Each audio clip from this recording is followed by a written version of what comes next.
How's it going, internets? I hope you're having a wonderful day today. It's time to get creative again, time to get imaginative, time to have some fun, and time to get inspired. And today's inspiration comes from the amazing, the wonderful, the creative, the immensely talented Ralph Bakshi. And if you're not familiar with his stuff, well, you're probably familiar or at least somewhat knowledgeable about his great Lord of the Rings animated film from the 70s. Such great stuff. It's really vivid worlds, really great characters. It's a phenomenal film. If you haven't seen it, definitely do yourself a favor. Stop what you're doing right now, well, after you finish watching this video, and go watch it, or go rent it, or go buy it. There's a million places you should do, but it's just a great movie. He also did Wizards and a whole bunch of other great stuff, and he always is, he's pretty prolific at sharing stuff online as well. So I definitely, there's I think a Facebook page and stuff that you can check out of his stuff as well. It's pretty active. But I wanted to share a couple of his insights from an interview that he did with Cartoon Brew a while ago. And so here goes. The thing that's most important is drawing and learning how to draw better, or painting and learning how to paint better. So how could an artist retire? I go to museums and I study a lot of art. It's the only thing I know how to do. Just turn that off here so it doesn't play any ads. So that's what gets me up every morning, and that's why I'm still alive. And I think you've got to find that, whatever it is, that's what makes you get up in the morning. That's what you're passionate about. That's what you desire to do. That's what you want to do. You wake up in the morning and the first thing you think about is that and what you're going to do with it. Whatever it is, that should be where you're driven, where you're connected, where you're passionate about, what you're putting your energy into. The other one was this thing about creating and being an artist, being a cartoonist is the most important thing we have. You, me, anyone else. There are lots of other more important, but that's what we love. Now, how much money we make at it and how much we suffer is different for everybody, regardless of talent. And that's the way life is. It's not fair. But if you ever give up drawing or painting or learn more about the arts, you're hurting yourself, because that's all we really are. And I think that's so true. Once you've found your passion, don't give it up. That's, where you find your identity with. It seems foreign to me to put so much passion and so much energy into something and then just not continue to do that every day and try and get better and try to learn more and try and research. And granted, there's going to be other things in life and everything, but at least some portion of your day, I challenge you to find what it is you're passionate about, and then every day put, even if it's just 5 minutes, something into learning more about that, or getting better, or practicing what you already know, so that you can keep improving, keep growing in that. Alright, well, let's get into today's animation, and this is Cube character from the External World set of rigs. Very cute little, kind of a little basic, but pretty fun little guy. If you're not familiar with the series, here's the little elevator pitch. What we do is we give ourselves anywhere from 45 minutes to anywhere about 2 hours, but usually more around the 1 hour range, 48 frames, and see what we can come up with. I try and find a brand new rig for you guys to try out every day, something different. Maybe you haven't seen this one, maybe you have, and get your guys' imagination going, get you thinking about, oh, I would have done that different, oh, that's really good, I never tried that. Just try and spark that creative energy flowing throughout you, and try and share what I've learned with you guys, and to keep learning myself and sharing that as well. So that being said, this is just going to be a little bit of over-the-shoulder kind of stuff, a little bit of instruction, and overall just getting creative for the next hour or so.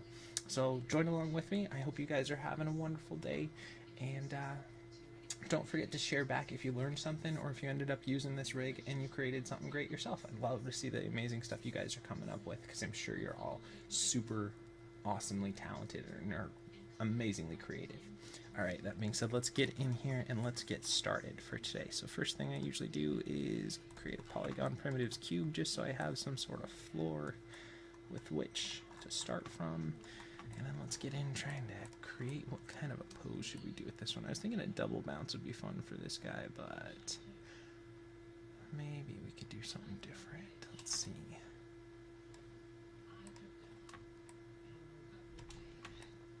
Because they don't, not a ton of controllers here, so we gotta be wary. So let's really lower down those hips, and maybe we could really hang those arms down too, so they're almost dragging on the floor.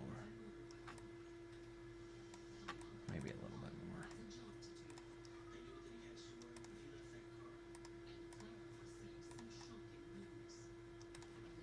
And let's rotate that one there. And pull that down so there's a lot of hang there. And rotate that down. Let's turn that grid off. It's bugging me. Oh, not that one. Oop, this one right here. And, oh yeah, and we are using Maya 2010 today. I know there's newer versions out there, but I find that this one gives me a good frame rate for while I'm recording. So I try to use this one whenever possible so I can get view my animation at the best frame rate while recording and sharing with you guys as well.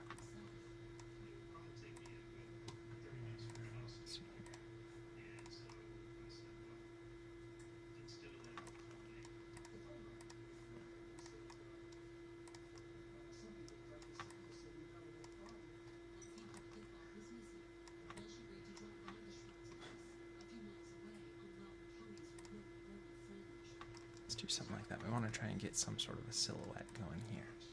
Okay. And first of all, let's go ahead and save our file. So we'll go File, Save Scene As, and let's just name this Cube Charlock. And save that. And let's go ahead and turn everything off except for our NURB curves, NURB surfaces, and polygons. So we're not keying anything we don't want to. Give ourselves 48 frames to work with. Go to frame 0 here, and we'll set our first key there. There we go. And let's get the foundation stuff going. And that's going to be the feet. And let's make this one a little bit faster, because I think with it having such short legs, if we do... Yeah, let's do it on 8s instead of on 12s.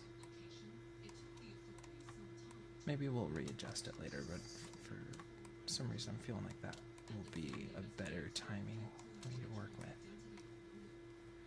I feel like 12s would be too slow. It's a small character, so we can go a little bit faster and have a similar speed.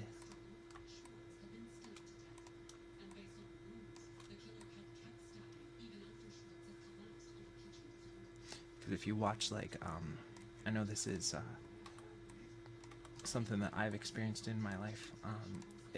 I'm kind of tall. I'm 6'3" and 3/4. I know that because my dad's 6'4". I was always, I'm gonna be 6'4" and a half. So, anyways, but I'm fairly tall, and most of the people that, if I'm walking somewhere, talking to other people, ask me to slow down quite often when I'm walking, and I feel like my pace isn't that fast, but if they're shorter, they have shorter legs, so they have to take more steps in order to get the same distance that I have to do. So, you gotta think about that with shorter characters. They're gonna probably walk a little bit faster than taller characters would, because as a taller person you have to put a little more energy because you have bigger and longer legs, and so your movements are a little bit slower, but your stride is a bit wider, longer. Either way. And again, right now we're just building the foundational stuff, so this will just be the feet and the hips. So let's see how it works so far. Feels like it kind of slows down a little there, so let's pull our graph editor up here. And let's see. And it's pretty good. Okay, this is going to be the left to right movement, so we want that to be constant on the hips here. So it's a continuous move. And I feel like we could probably push those hips a little bit further that way. I feel like they're dragging back a little bit. And let's check the feet here.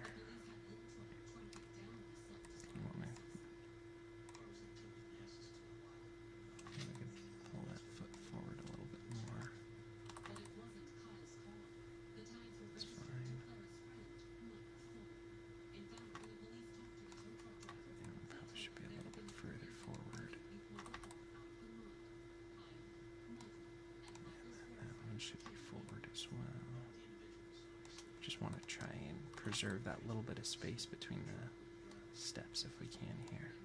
So our silhouette's still pretty good.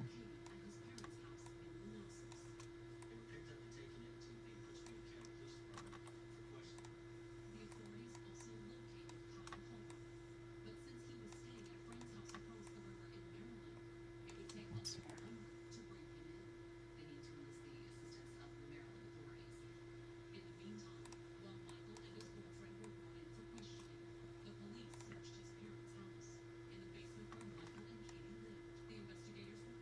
That feels pretty good.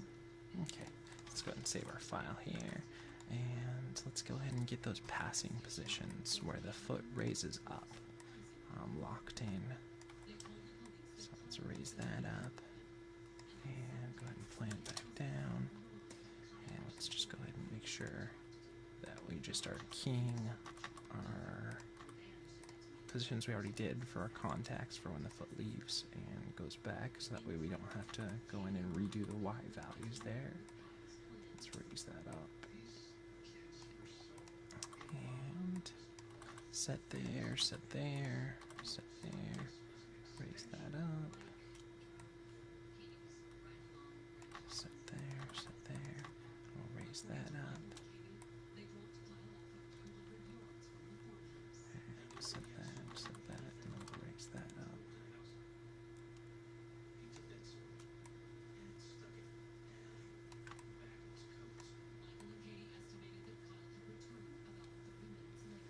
Okay, so let's go and watch that now. Okay, now let's grab both of them, and we'll check our translate Y's to see that they're fairly even. Like I said, I think a couple of them were a little off. They don't have to be exact, but we want them to be similar so there's not like a big raise and a little raise. Okay, let's go and watch that now.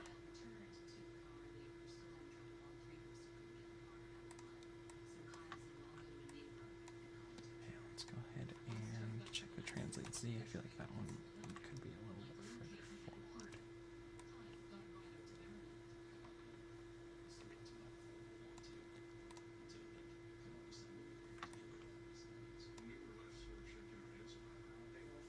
Okay, now let's get into the hips here, and let's go ahead and lean that over there, and lean that over there, just so that we have the weight over the planted foot when the other foot's raising. And put that over here, and over here, and over here. I want to do something different with the up and down. I haven't quite decided what that's going to be, but I wanted to do something. Oops. No, I didn't want to do that. Translate X at 0. I guess it's translate Y for some reason on this one. That's okay though. Okay, I think that's going to be a little too much, so let's go ahead and scale that back down. Probably about half of where we have it right now.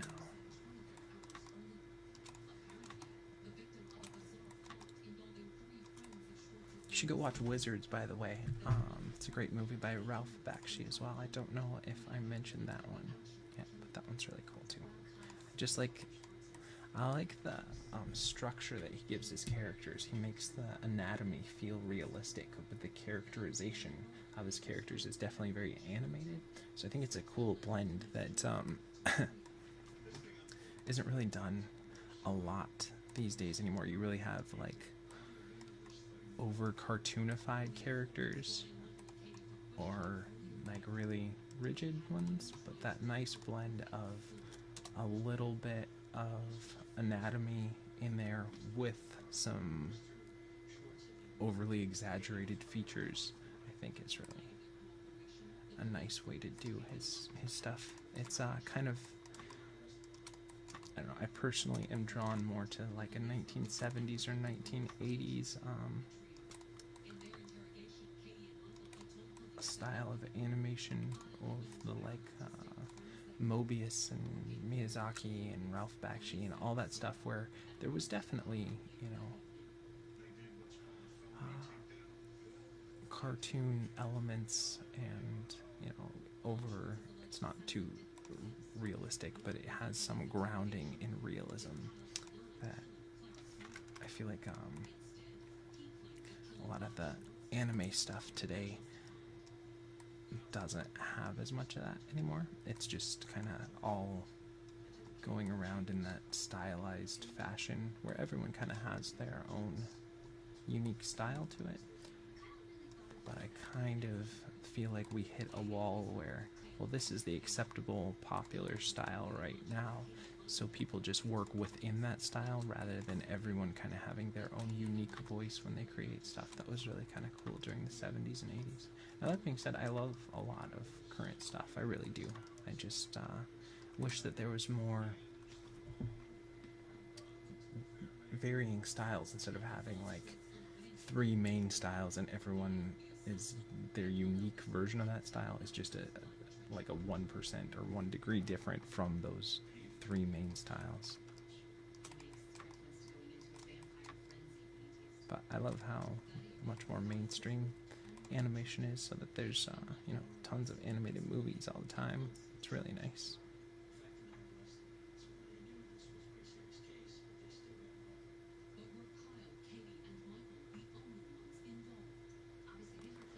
I don't know what I'm gonna do with the up and downs. I was thinking a double, but maybe we'll just go down and then back up on the passing position. I just want to do something different with the up and down here.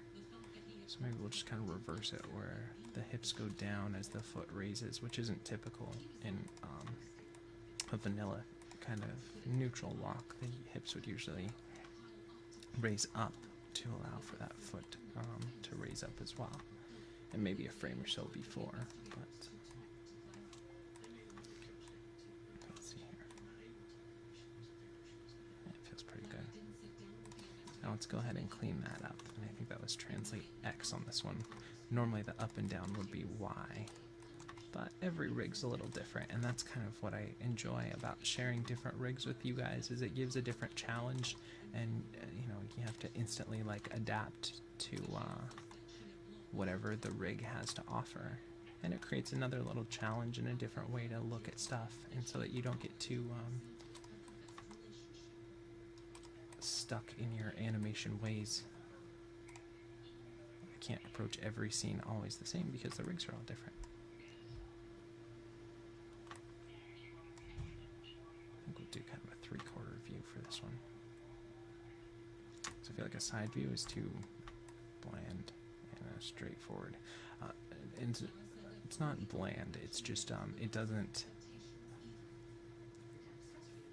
resonate well with this particular character, with it being a cube doing flat onto the side of the cube, even though there is some twist and everything, isn't as exciting a view as doing more of a 3/4 view. And you have to consider all of that stuff when you're working as well. You have to think what's going to complement this shot and this character in the best way. What's the best way that we can feature it? And a lot of people that I've noticed, that might be something I'll end up giving a try someday, is doing all their animations where they show like almost like 4 different, like this kind of thing, where they'll show the top down the side and they'll show you a video that's a compilation of all 4 of them all at the same time. But that being said, I kind of like having to narrow it down, having to choose which is the best angle to do. Now, you should always make sure your animation is working in every viewport, so it's not that you're cheating in it and you're just not trying to show it. But I think there's something to be said for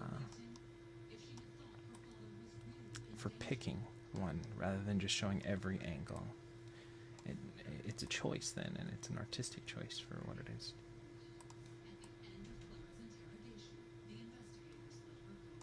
Right now we're just adding a little swing and a little bit of overlap into those arms here. And I know there's some intersection there, so we'll definitely have to figure out if we want to.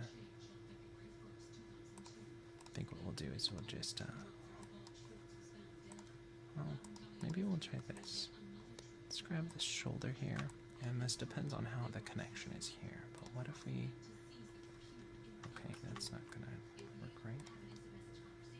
No. Okay. Oh, I'm gonna forget that. I was thinking maybe we could just bump that shoulder out, but it doesn't appear that we can, so we'll just do a little more rotate-y, just so that we avoid that intersection. And to still get a good hang, let's go ahead and pull this one in a little bit more here.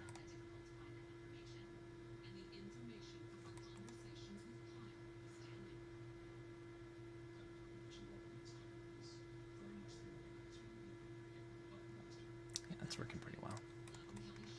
Okay. And same thing here, we got that intersection going on and we don't want that, so let's go ahead and do a little bit of this, a little bit of this, and a little bit of that.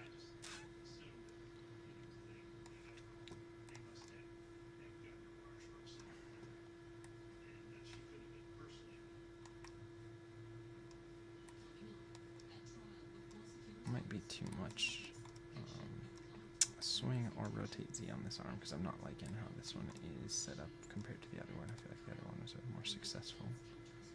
So I think what that means is we're going to have to do a little less rotate Z and turn a little less rotate Y. And let's make sure that we tone down that.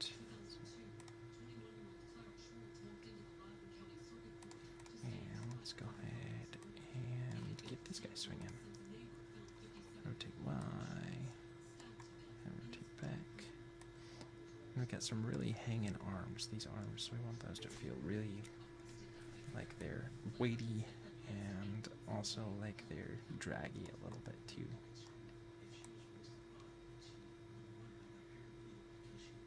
I mean, they're not too weighty because you can obviously flop them around, but we want them to feel like they're hanging, you know, like there's either he's not putting a lot of effort into lifting them up, or they're a bit too heavy to lift up easily. So they're just going to react from the swing of the arm there.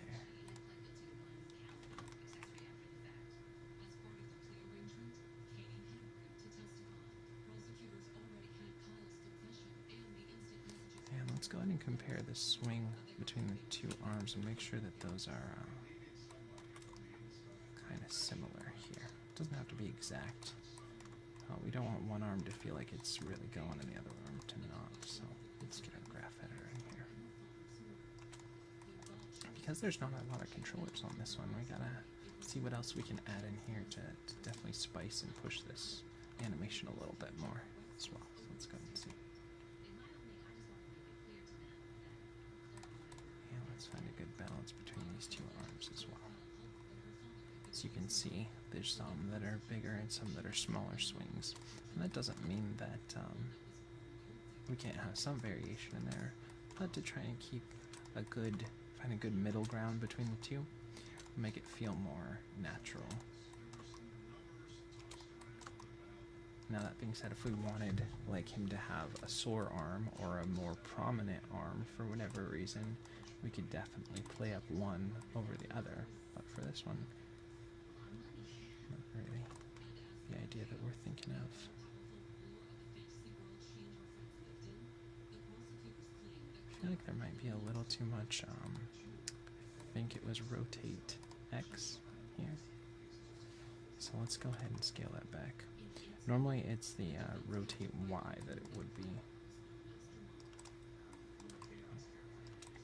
But what I'm talking about is the rotate, not side to side, but the twist to favor the forward planted foot. Feels like it's a little too much, so let's scale it back a little bit.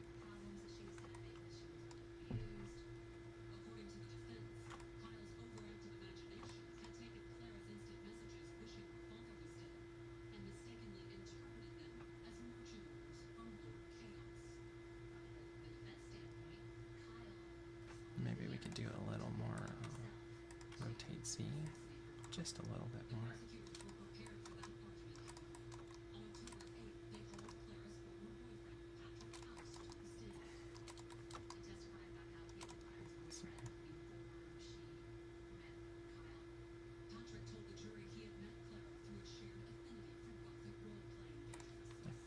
our steps might be a little too high. They feel like they're at a couple places hitting the chest or the hips there, so maybe we'll tone them down just a little bit. Still want them to be pretty. Let's see. There. There's a couple of them where it just felt like it was snapping right into the bottom of there, so I wanted to avoid that.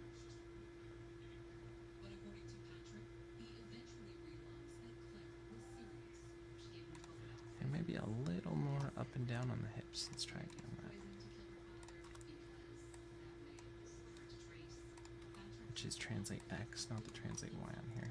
And I'm just touching a little bit, just a titch, just a smidge more.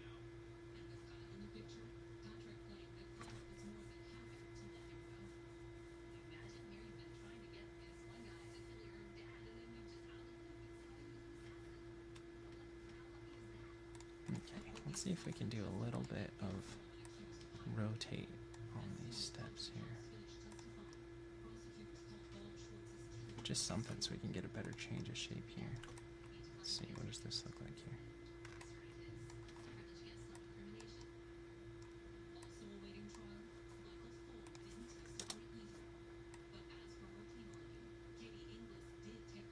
Yeah, that'll work.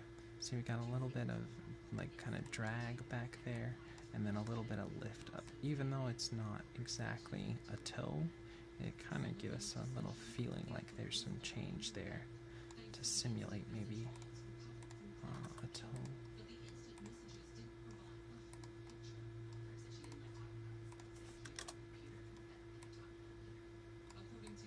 Set that. Check that back.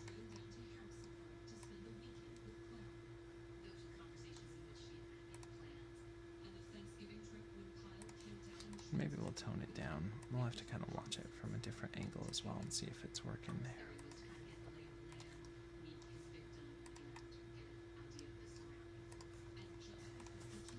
But I'll give that little bit of change of shape in the feet, which will help us sell that there's some kind of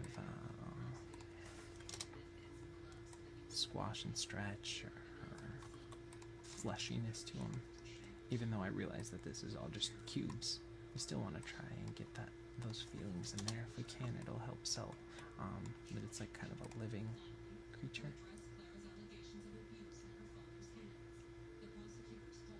Maybe we could do the same thing here with a little bit of rotate X. No.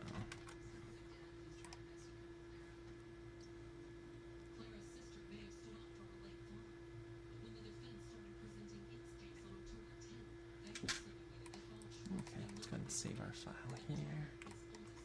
And let's see what we can do in the hip here. See if we could maybe.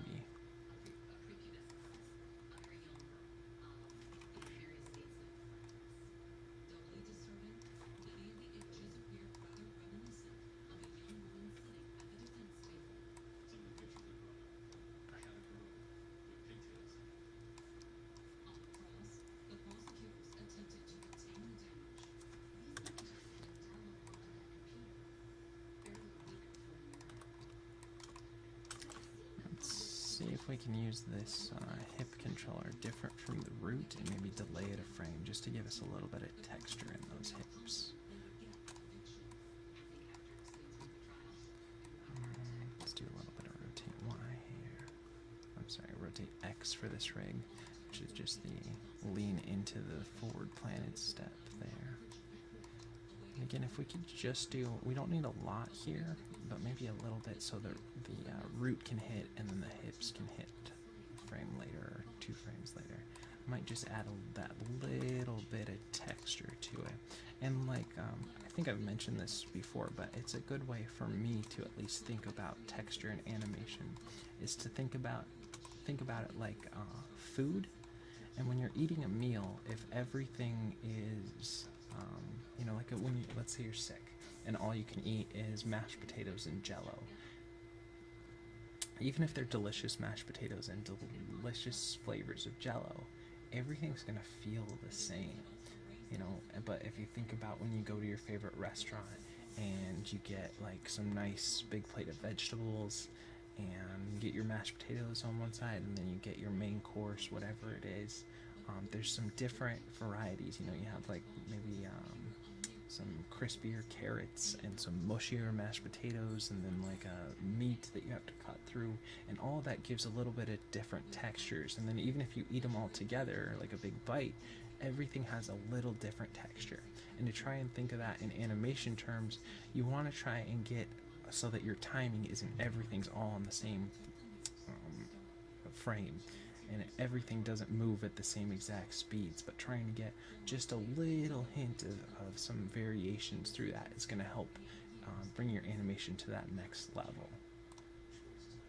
And again, I'm sure a ton of you already know this kind of information, but it was a good way when I was first learning and approaching it to think about texture. Just like I think about timing in terms of music. There, now we have that little bit of extra sway between the legs and the root there that we didn't have before by doing a little bit of that. And maybe we could exaggerate it a little bit more. Let's see if that works a little bit.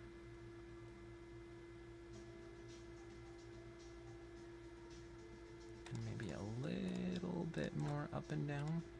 Again, these are kind of more minuscule tweaks. I think we have the basic stuff working already, but since this is a little bit of a quicker rig, we can do a couple more little tweaks, then maybe we could do in other videos.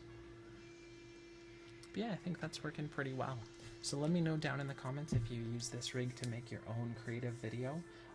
Definitely share it back so we can see all the amazing stuff you're doing. If there are different things that you saw that I didn't see when I was doing this, definitely throw it down below and say, you know what, that was fun, but this is how I would have done it. Don't be afraid to throw any sort of ideas, thoughts, comments, critiques. The whole basic idea behind this series is to help inspire and motivate you guys to get out and create more, and also to help your eyes. If you're watching more animation, it's going to help you, and also to to get better myself as well, and to share things with you. So don't hesitate to share things back. If you find new rigs that you want to try out or you want me to try out, definitely share those down below as well. And then before I leave you for today, let's take a look back at where we started. And this is again Ralph Bakshi. Definitely check out his stuff if you haven't before. He's a great animator and a really creative person and great inspiration. And a couple little quotes from him were, the thing that's most important is drawing and learning how to draw better, or painting and learning how to paint better, or in your case, whatever it is that you're passionate about and getting better at it.